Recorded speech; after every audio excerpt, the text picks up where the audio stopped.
Tama naman si Congressman Judas Sidre na unahin talaga dapat ang impeachment bago ang flood control cases. Bakit? Kasi pag yan naging presidente, absuelto ang mga kaibigan yan.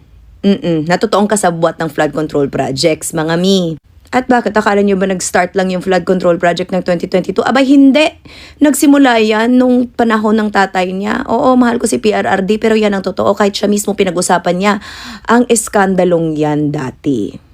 Wala lang talagang nagawa kasi mga kaibigan naman niya ang kasabwat. Kaibigan niya na ngayon ay dikit na dikit kay Sara kasi syempre, pag naging presidente yan, absuelto sila sa pagnanakaw nila. Ang mga totoong magnanakaw. Kaya dapat unahin talaga ang impeachment, no? Linisin talaga dapat, unahin talaga dapat siya kasi kasabwat rin yan. Hay, sus, Ginoo. Nagtuura mugdi. Kaya kung ako sa inyo mga be, gising-gising din pag may time. Impeach her na nga para matapos na tong gulo na to. Ay salamat naman Alan Peter at sinimulan mo na ang impeachment proceedings.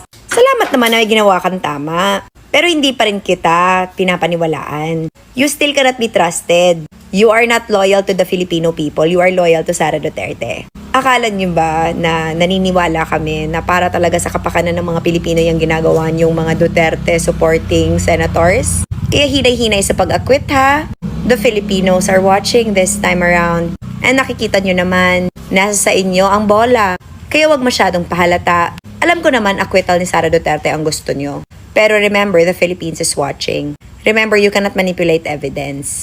Alam niyo namang lahat na may responsibilidad kayo sa taong bayan. Kaya gawin mo ang dapat. Alam na namin na ikaw yung gumawa ng gulo, kayo ni Bato, di ba? O sige, tapos na yon. Ngayon, impeachment naman. Gawin mo ang tama. Pero sana kapalitan ka pa rin kasi hindi ka na matagal loyal sa Pilipino. Loyal ka lang sa sarili mo at kay Sara Duterte.